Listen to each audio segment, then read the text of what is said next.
రైతు బజార్లను దళారీలా పాలు చేసిన ఘనత వైసీపీ ప్రభుత్వానికి దక్కుతుందని మచిలీపట్నం నియోజకవర్గం టీడీపీ అభ్యర్థి కొల్లు రవీంద్ర విమర్శించారు. కృష్ణా జిల్లా మచిలీపట్నం నగరంలోని రైతు బజార్ను సందర్శించిన కొల్లు రవీంద్ర వ్యాపారాలు సాగిస్తున్న రైతుల్ని కలిసి వారి సమస్యలు అడిగి తెలుసుకున్నారు. రైతులు పండించిన కూరగాయలు, ఆకుకూరలను నేరుగా వినియోగదారులకు విక్రయించుకునేందుకు గత 25 ఏళ్ల క్రితం నారా చంద్రబాబు నాయుడు రైతు బజార్లను తీసుకొచ్చారని కొల్లు రవీంద్ర గుర్తు చేశారు.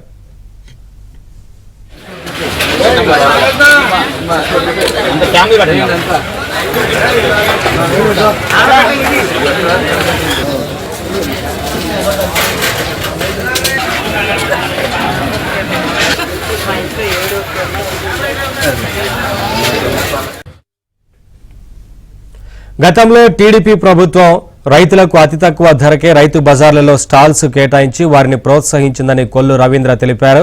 కానీ ప్రస్తుతం వైసీపీ ప్రభుత్వం దళారీ వ్యవస్థను తీసుకొచ్చి రైతు బజార్లను నిర్వీర్యం చేసిందని విమర్శించారు.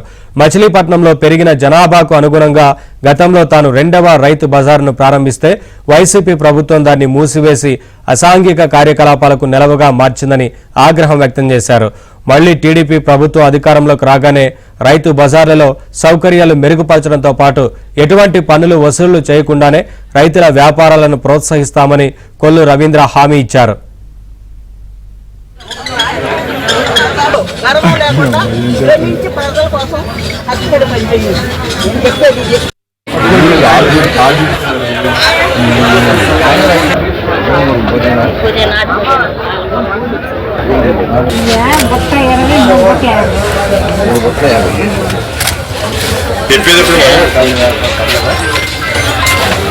వచ్చారా?